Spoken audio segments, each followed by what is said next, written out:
Hey everybody, today I'm going to go over my top 5 picks for the best tools in the Ryobi 18-volt ONE+ lineup. These are going to be sold exclusively at the Home Depot, and it's covering power tools, outdoor power equipment, LED lighting, as well as specialty tools. Now, I've used a lot of these tools, and I got to tell you, I really like them, especially when you consider how much they cost. And some of them actually outperform some of the very high-end competitors.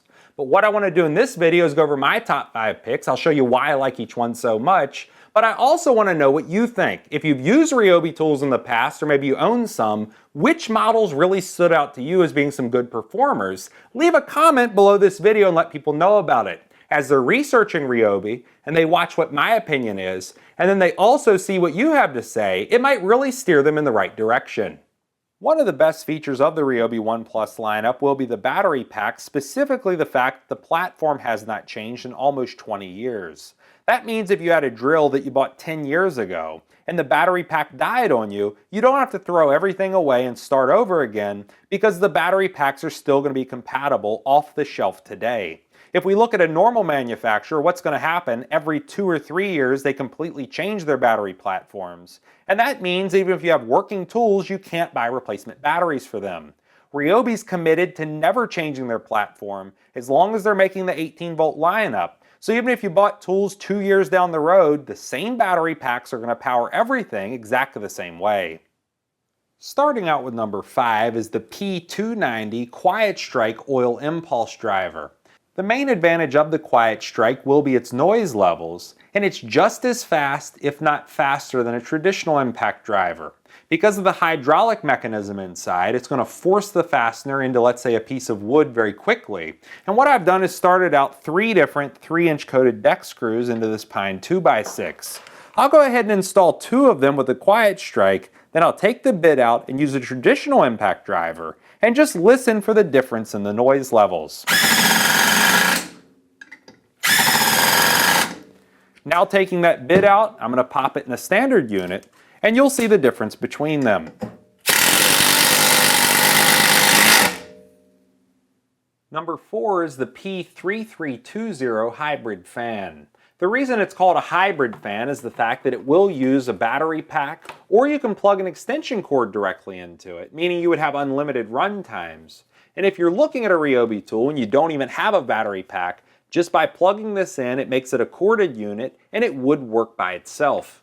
Remember that if you're using this in a stationary location, plugging it in probably would make the most sense because you wouldn't have to constantly swap out battery packs as you use it. And if you're plugging it in, you would have those unlimited run times. It's a fan with 2 different speed or power modes, a low speed mode and then a high speed mode. And if you're using the low speed and you use a high capacity pack, you shouldn't have any problem running it all night long. Now that's really important. Let's say you're camping or maybe your power goes off at your house. Having that air movement might make all the difference. And that's actually how I use this. When we go camping, I put this at the end of the bed. It's moving air all night and I sleep a lot better. But if you're someone like my dad, he uses it in his workshop. Whenever he's making cuts in his miter saw or his table saw, he'll just turn it on high and it blows all the sawdust right outside. Number 3 is the P731 Inflator Deflator that has 2 distinct modes. The first is going to be a low pressure but high volume mode designed for inflating or deflating something like an air mattress. And the hose can be hooked up to the rear of the unit to inflate or the side of the unit to deflate. This is going to be a low pressure mode, so you don't really have to worry about it overinflating something, causing it to explode. But the second mode is going to be an inflate only mode at high pressure. It has a built-in air compressor running off that same battery pack. And the hose on the opposite side you could hook up to, let's say, your car tire. And even if it's completely flat, all you'll have to do is set the correct PSI, hook the unit up, and then after 3 or 4 minutes, it's going to completely fill that tire up, making it safe to drive on as far as the pressure goes.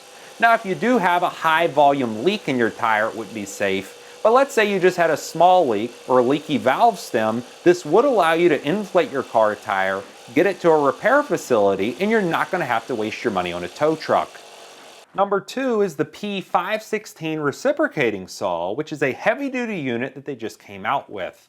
This replaced an older unit that really couldn't make it through very tough cuts. But this unit is modeled after their corded version.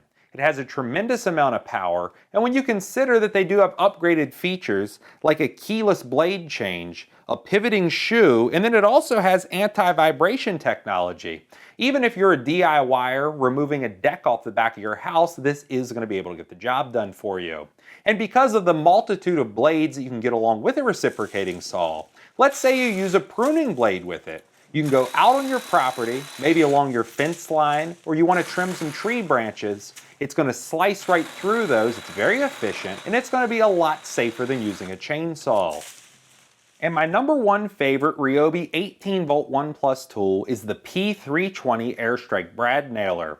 Now you'll notice it's directly next to the M18 Fuel, which is a very expensive competitor of it. However, it performs a lot better in every single test. It doesn't have a problem with overheating, the vibrations are very minimal, and it sinks every nail below the surface, which is a lot more than I could say about the M18.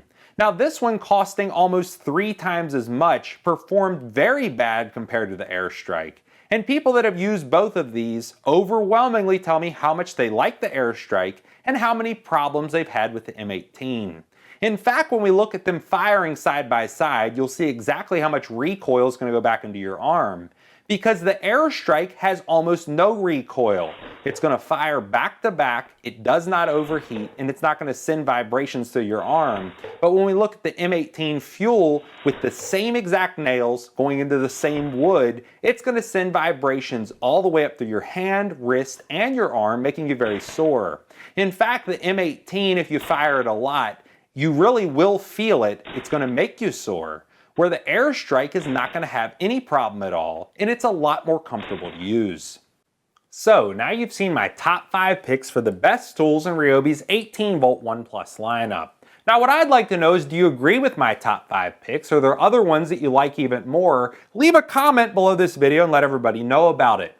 And remember that all the power tools are going to be covered with Ryobi's 3-year warranty. So if you run into a problem with any of them during that time frame, just give them a call and they're going to fix or replace them for you free of charge. If you like this video, please click like. If you like my channel, please click subscribe. And thanks for watching.